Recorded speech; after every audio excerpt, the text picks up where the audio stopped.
देखिए, आज हम पहुंचे हैं देवास जिले के अंतिम छोर खातेगांव तहसील से लगभग 16 किलोमीटर दूर मां नर्मदा का नाभि तट क्षेत्र।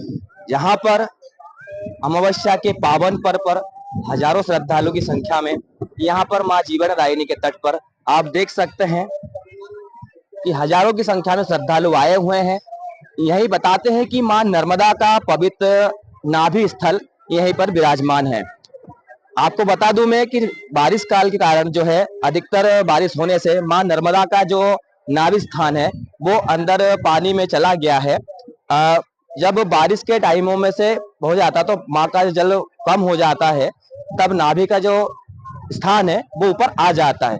जहां पर श्रद्धालुओं को बताते हैं ऐसा कि माँ नर्मदा के नर्मदा उद्गम से लेकर खंभात की खाड़ी तक जहां पर माता का विसर्जन है, वहीं इसके मध्य भाग में इस बिंदु को माना जाता है। इसीलिए इस तट की महत्ता बढ़ जाती है और इस क्षेत्र का नाम जो है सिद्ध क्षेत्र के नाम से जाना जाता है। यह माना जाता है कि यह क्षेत्र में जो भी साधु संत या कोई भी व्यक्ति आता है, आराधना करता है, तो उसको सिद्धि की प्राप्ति जल्द प्राप्त हो जाती है। आइए आज हमारे साथ इसी कड़ी में पंडित मनमोहन जी व्यास है। आज उनसे जानते हैं कि आज इस अमावस्या के पावन पर्व पर हजारों की संख्या में श्रद्धालु आते हैं, तो इसका आज क्या महत्व बढ़ जाता है और क्या विशेषताएं हैं।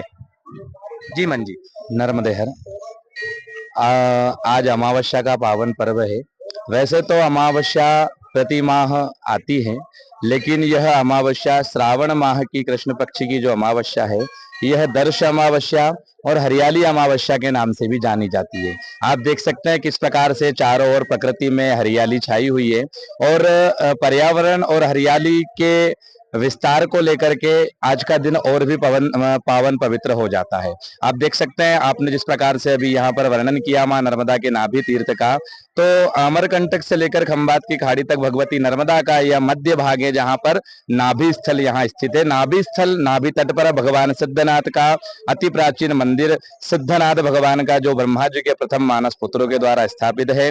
सिद्धों के ईश्वर इति सिद्धेश्वर, जो सिद्धों के भी ईश्वर है वही भगवान सिद्धेश्वर हैं। और उन्हीं के दर्शन पूजन के लिए दूर दराज से हजारों की तादाद में श्रद्धालु वैसे तो पूरे पवित्र श्रावण माह में प्रतिदिन आते हैं, लेकिन अमावस्या, हरियाली अमावस्या के इस पावन पर्व पर हजारों की तादाद में श्रद्धालु प्रातः काल से रिमझिम बारिश में नर्मदा के पावन जल में स्नान कर भगवान शिव का पूजन अभिषेक करके और चहु और हरियाली की कामना करते हैं।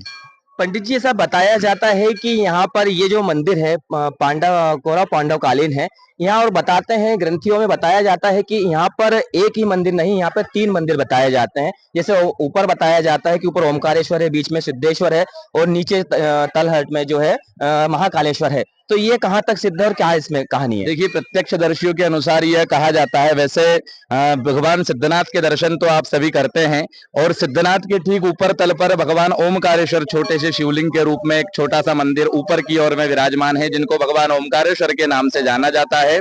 और ओमकारेश्वर, बीच में सिद्धेश्वर और पाताल में भगवान महाकालेश्वर के नाम से जाने जाते हैं शिवलिंग। जो बाढ़ में जो वहां जाने का मार्ग था वो पूर्ण रूप से बंद हो चुका है, वहां जाने का कोई मार्ग नहीं है।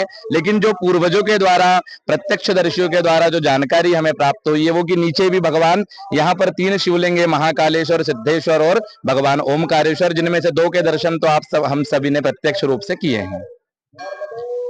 ये थे हमारे साथ पंडित मनमोहन जी व्यास, जिन्होंने हमें बताया यहाँ की गाथा कि यहाँ की मेन विशेषताएं क्या है। यहाँ का जो तट है वाकई बड़ा पावन है, बड़ा सिद्ध है, जहाँ पर सिद्ध योगी अच्छी खासी तादाद में यहाँ पर आते हैं। परिक्रमावासी भी कई जो है यहाँ पे नर्मदा परिक्रमा में आते हैं और अपनी सिद्धियां प्राप्त करते हैं। स्वराज एक्सप्रेस न्यूज के लिए खातेगांव से दीपक तिवारी।